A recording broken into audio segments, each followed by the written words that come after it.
dirty, man. Y'all see kids playing ball, y'all park a Nike truck full of Nikes in the ghetto. They parked the Nike truck right here on 60th. It's really? like a bait truck. Really? Talk for the people, man. That's a setup. It's a bait truck, man. Bait Kids truck. playing ball. They come Y'all and park an empty Nike truck with Nike boxes in the ghetto. In the ghetto. That's not a conscious decision. I don't give a what it did in your neighborhood.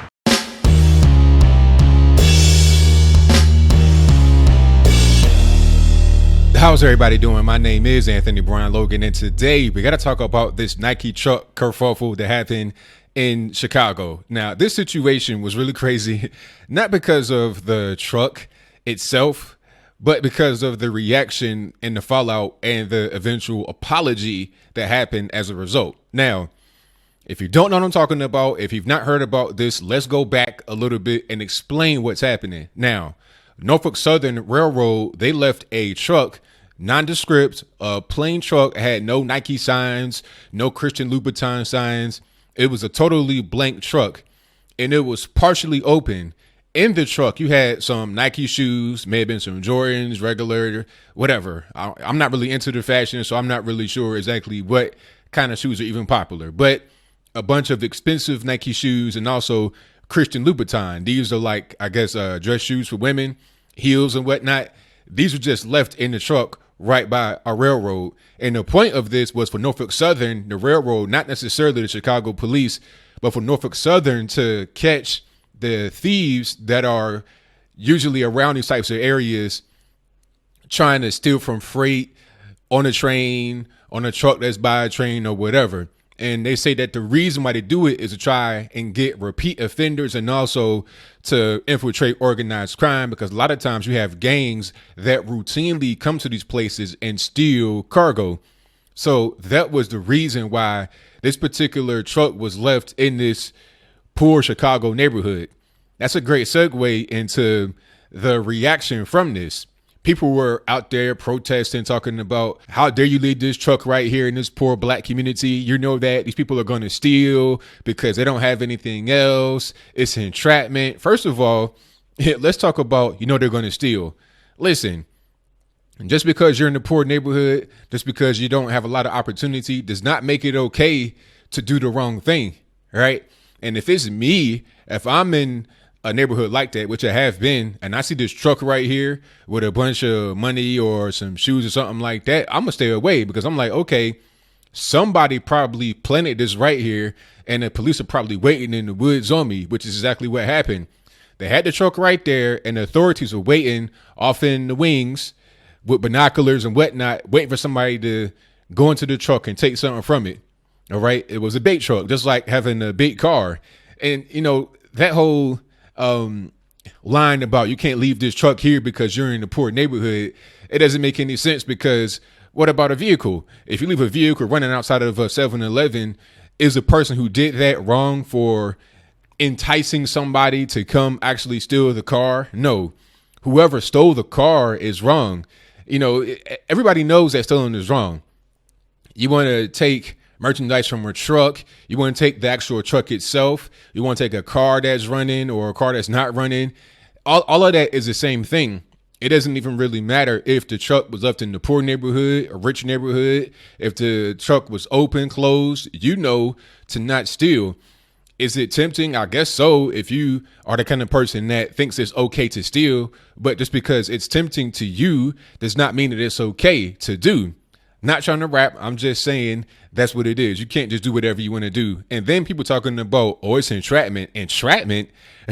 That's not entrapment. Entrapment is when the police or whoever say it's okay to do a certain thing, and then after you do it, they lock you up. That's called entrapment. All right. I think there was a prime example of this in The Wire. If you ever seen that show where they had that place called Amsterdam, that's what the local dope boys called it. It was a place similar to Amsterdam where you could just do whatever you wanted to do. Drug sales were legal within this particular zone. That's what the police told these dope boys. So if the police say you can sell your drugs right here in this area as long as there's no violence, but then they come and arrest everybody for selling drugs, that's entrapment, because you told them it was okay and then you said it's not okay. But nobody ever said it was okay to go into this truck and steal some shoes. Nobody ever said that. If you did that, then that's your fault. So I'm not even really trying to hear no excuses. Like I said, this truck was nondescript, had nothing on it. So if you approached the truck, you probably were trying to see if there's something in there you could steal, right? That's what people who steal do. And the people out there protesting, talking about you can't leave this here, that just lets me know how little you think of your own people that live in that particular community. I'm not going to steal anything regardless. I don't care if I'm poor, rich, stealing is wrong. And if I steal, I have to know that I could be caught doing this, right? You know, if I didn't think I'd be caught, then I wouldn't just be kind of cautious and careful looking around and see who's there or try to hit it at night and stuff like that. Nah, I'm going to just run up on it and take it if I didn't think there would be any kind of issues. See, people want to use this whole excuse of, well, you entrapped me, all this, that, and the third, when they find out that the truck was placed there to intentionally get people that want to steal to come steal and then get caught. But if the truck was just left there randomly and you stole from it and got caught, what would be the excuse then? What's the actual difference between the two situations? It's not entrapment. It's not taking advantage of people. It's not any of that. Now, unfortunately, I believe either Norfolk Southern, the railroad that initiated this sting, and or the Chicago Police Department have apologized for this. They said they won't use the tactic again. But all right, so can you not use a bait car anymore?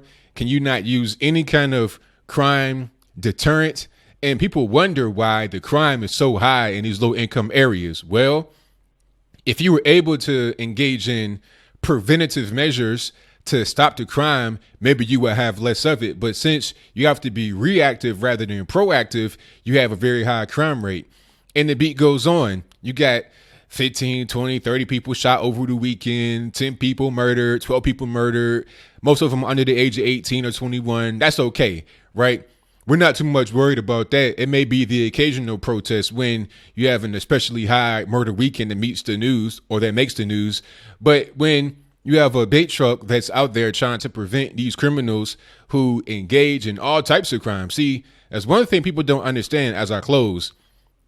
Just because you're out there stealing from a truck and that's all you got caught doing in that particular moment does not mean that's all you ever do. A lot of these guys commit a lot of other crimes, right? It just happened to get them on that particular thing to get them off the street, which reduces crime. But see, people don't think that way. They just think the only time you should get arrested is if you do something very egregious. But what about the things that lead up to it? What about the cycle of crime that leads to bigger crimes and that leads to a general air of lawlessness to the point where you got people protesting, talking about you shouldn't put this truck here because it's going to entice people to steal.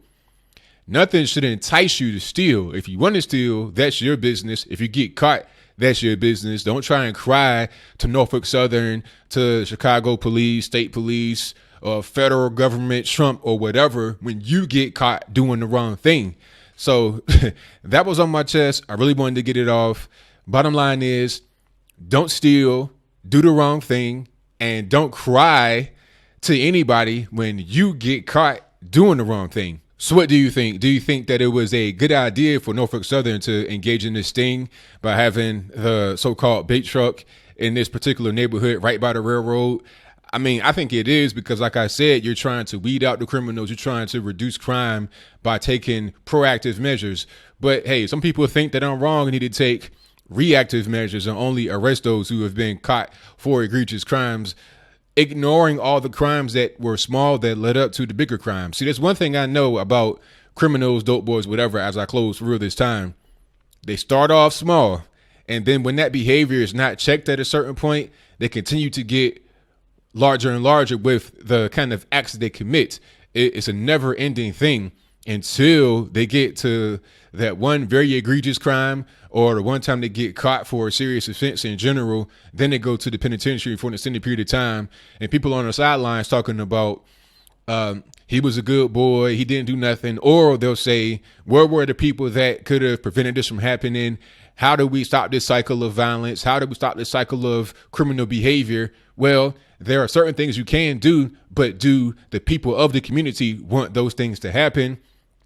I can't really tell. Or do you think that I'm off base here, that there shouldn't have been this nondescript, blank, plain white truck in a Chicago neighborhood because that's going to entice people to steal? I mean, come on. You wouldn't even known there was anything in the truck unless you approached it and peered inside. See, stay away from the, like, you don't know who this truck belongs to, why it's here, or anything. Leave it alone. If you approach it, you're peering inside to see what's going on, you were trying to commit crime in general. They just caught you doing it. That is your fault for being caught. You know, people talking about, oh, the truck, it had Nike on it, it had flashing lights, and it said free shoes. None of that was going on. Even if the truck did have Nike on the side, does not make it wrong for the truck to be left there. What if it was a UPS truck making a delivery and it was left right there for a short period of time while the person who was driving it was, you know, going into an apartment complex or to somebody's house to drop off a package, and you see the truck right there left unattended?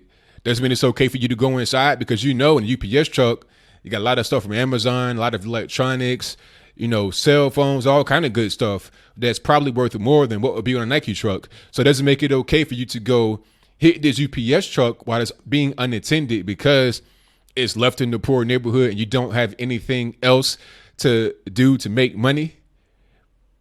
Whatever your comments are, please let me know in the comments below. And that's all I got to say for this video. If you like what you heard, please comment, rate, share, and subscribe. Peace.